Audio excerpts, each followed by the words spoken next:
ზეიმის ხვენში. პაპა სოლომონს და ბებია სალომეს ხვენში ასატანად კაკლით სავსე ტომარა მოჰქონდათ. ეს რომ თაგვებმა დაინახეს, კბილები აუკაცკაცდათ.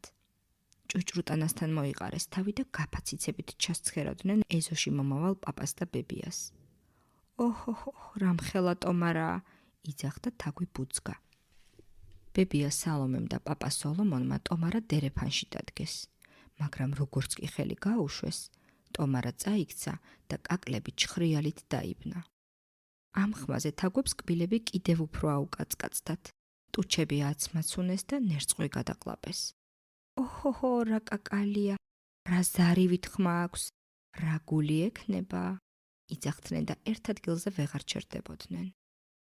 პაპა სოლომონმა და ბებია სალომემ ტომარა ისევ ფეხზე დააყენეს და დაღლილები დასასვენებლად ჩამოსხდნენ. წელს ეს კაკალი ბლომად მოგვივიდა. ძალიან გავახარებთ ჩვენს შვილიშვილებს, ბევრი გოზინაყიც ექნებათ, ამბობდა პაპა სოლომონი. და ჩურჩხელები?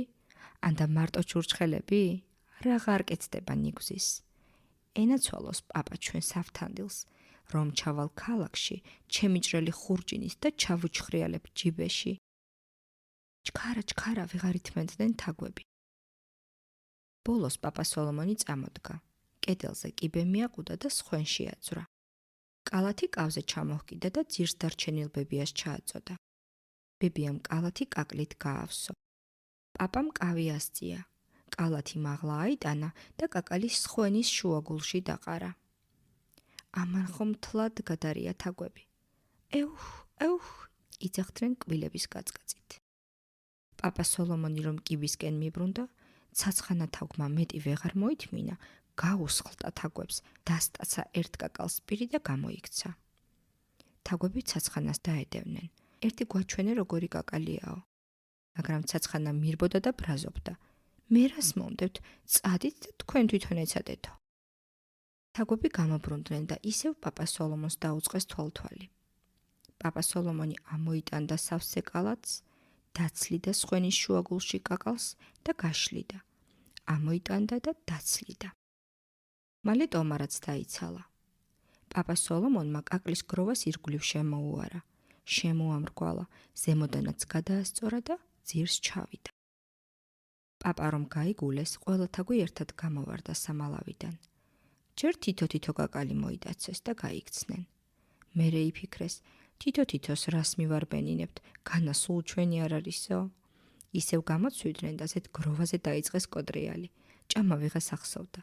იცინოდნენ, ბუქნაობდნენ და მოხუცებს ლოცავდნენ. პაპა სოლომონი და ბებია სალომე კი ისევ დერეფანში ისხდნენ.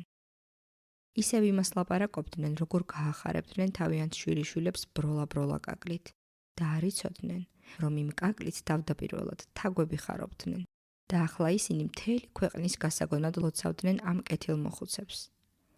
გაუმარჯოს პაპა სოლომონს და ბებია სალომეს, ბარაქა იმას სახლკარს, რომელიც ჩვენი სახლკარიც არის. ბარაქა, დიდება შემოდგომას, გაუმარჯოს პაპა სოლომონს და ბებია სალომეს, გაუმარჯოს.